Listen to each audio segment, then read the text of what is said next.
Okay, so next topic is about privacy preserving searchable encryption scheme based on private and public blockchain.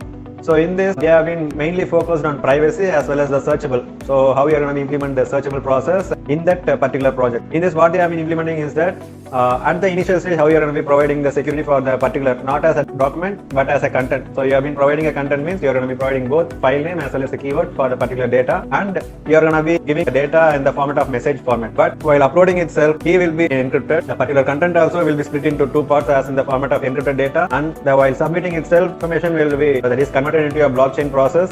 So at the initial stage, you have been performed three processes. One is key generation, encryption, as well as splitting of data, and the blockchain process. These are the processes you are going to be initially you have been providing as a format of protection.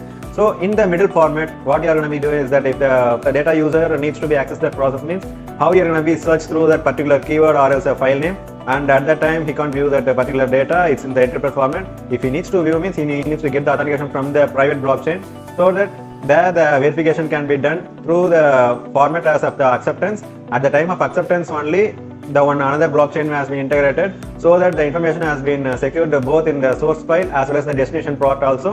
And finally, if he needs to download that file in the data user side means he needs to search through that particular keyword and can see through that what is the particular key that has been encrypted, and can see through that keyword.